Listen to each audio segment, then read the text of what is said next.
بسم اللہ الرحمن الرحیم۔ فل سٹوریز کے پیارے پیارے ساتھیوں، السلام علیکم۔ روزہ کے لغوی معنی ہے متعلقہ طور پر رکنے، لیکن شریعت میں اس کی یہ تعریف ہے کہ کھانے پینے اور جماعت سے رکنے کا نام روزہ ہے۔ روزہ اسلام کا تیسرا بڑا رکن ہے۔ ارشاد باری تعالیٰ ہے، اے ایمان والو، تم پر روزے فرض کیے گئے جس طرح تم سے پہلی امتوں کے لوگوں پر فرض کیے گئے، اس توقع پر کہ تم متقی بن جاؤ۔ رسول اللہ صلی اللہ علیہ وآلہ وسلم نے ارشاد فرمایا ہے، جس شخص نے ایمان کے ساتھ اور ثواب کی نیت سے ماہ رمضان کا روزہ رکھا تو اس کے گناہوں کو بخش دیا جائے اور جو اس نے پہلے گناہ کیے تھے وہ، اور جس شخص نے ایمان کے ساتھ ماہ رمضان میں اللہ کے حضور سجدہ ریز ہونے کے لیے نماز کی ادائیگی کی تو اس کے بھی تمام گناہوں کو بخش دیا جائے گا، خواہ وہ اس نے پہلے ہی کیوں نہ۔ اسی طرح جو شخص شب قدر میں ایمان کے ساتھ اور طلب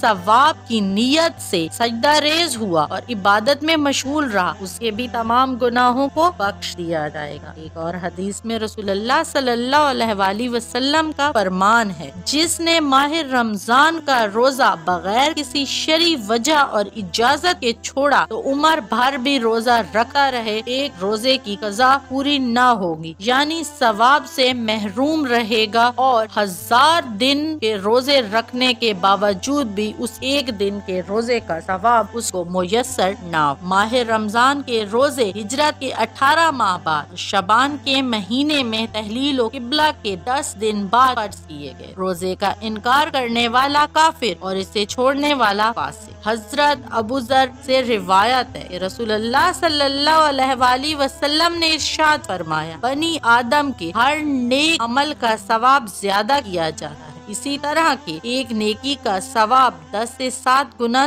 زیادہ دیا جاتا ہے، لیکن اللہ تعالیٰ نے ارشاد فرمایا ہے کہ روزہ میرے لیے ہے اور اس کا اجر میں دوں گا، یعنی روزے کی جو جزا ہے اسے میں جانتا ہوں اور وہ روزے دار کو میں خود دوں گا، اس بارے میں کوئی دوسرا فرشتہ بھی وابستہ نہ ہوگا، کیونکہ روزہ اپنی خواہشات اور کھانا پینا چھوڑنے کا نام ہے، وہ بھی صرف اپنے رب العزت کے لیے، یعنی وہ میرے حکم کی بجا آوری اور میری رضا خوشنودی کی خاطر ثواب کی نیت سے روزہ رکھا ہے۔ روزے دار کے لیے اللہ تعالیٰ کی طرف سے 2 خوشیاں دی گئی ہیں، ایک روزے دار کو افطاری کے وقت ملتی ہے اور دوسری خوشی اپنے پروردگار سے ملاقات کے وقت۔ یاد رکھو، روزے دار کے منہ کی بو اللہ تعالیٰ کے نزدیک مشک عنبر سے بھی زیادہ پسندیدہ ہے، اور روزہ یہ ہے کہ اس کی وجہ سے بندہ دنیا میں شیطان کے شر اور فریب سے محفوظ رہتا ہے اور آخرت میں دوزخ کی آگ سے۔ لہٰذا جب تم میں سے کوئی شخص روزے دار ہو تو فحاشہ باتیں نہ کیا اور بےہودگی کے ساتھ اپنی آواز کو بلند نہ کرے۔ اگر کوئی نادان جاہل اسے برا بھلا کہے تو اس سے لڑنے جھگڑنے کا ارادہ رکھا ہو تو اس کو چاہیے کہ اس شخص کو کہے کہ میں روزے دار ہوں اور روزے کی۔ رسول اللہ صلی اللہ علیہ وآلہ وسلم کا فرمان ہے، جنت کے 8 دروازے ہیں، جن میں سے ایک دروازہ روزے داروں کے لیے مخصوص نام ریان رکھا گیا ہے اور اس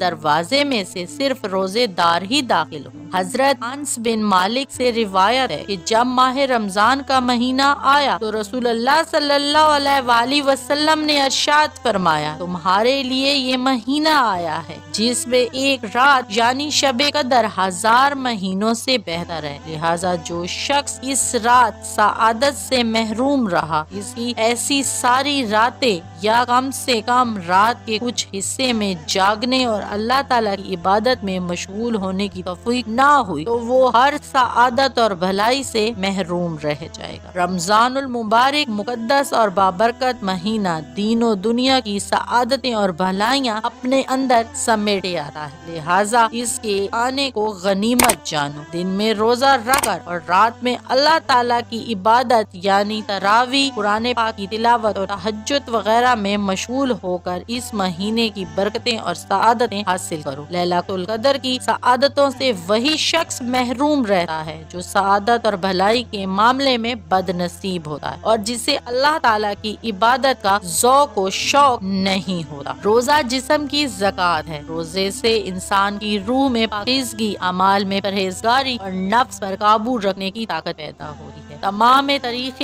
انسانی یعنی حضرت آدم علیہ السلام سے لے کر رسول اللہ صلی اللہ علیہ وآلہ وسلم کے دور مبارک کا کوئی شریعت، انبیاء اور امت ایسی نہیں جس میں روزے جیسی عبادت بحکم الہی رائج نہ ہوئی۔ حضرت آدم سے لے کر حضرت نوح تک ہر قمری مہینے کی 13، 14 اور 15 تاریخ یعنی ہر ماہ 3 روزے فرق سے۔ قوم عاد پر ہر ماہ یوم شبیہ، سال میں 12 روزے، عشرہ محرم کے روزوں کے علاوہ اور دیگر کئی دنوں کے روزے فرض۔ قوم نصار پر بھی روزے فرض ہوئے، مگر اس نے شریعت حضرت عیسیٰ علیہ السلام کے مطابق اس فرض اور مقصد کو پورا نہیں کیا، بلکہ اپنی جسمانی، دلی اور دماغی آرام و آسائش کو مقدم جا۔ روزے کی فرض ہونے کے متعلق ایک حقیقت یہ بھی ہے کہ یہ انسان کو متقی اور پرہیزگار بناتی، کیونکہ یہی صفت تمام اعمال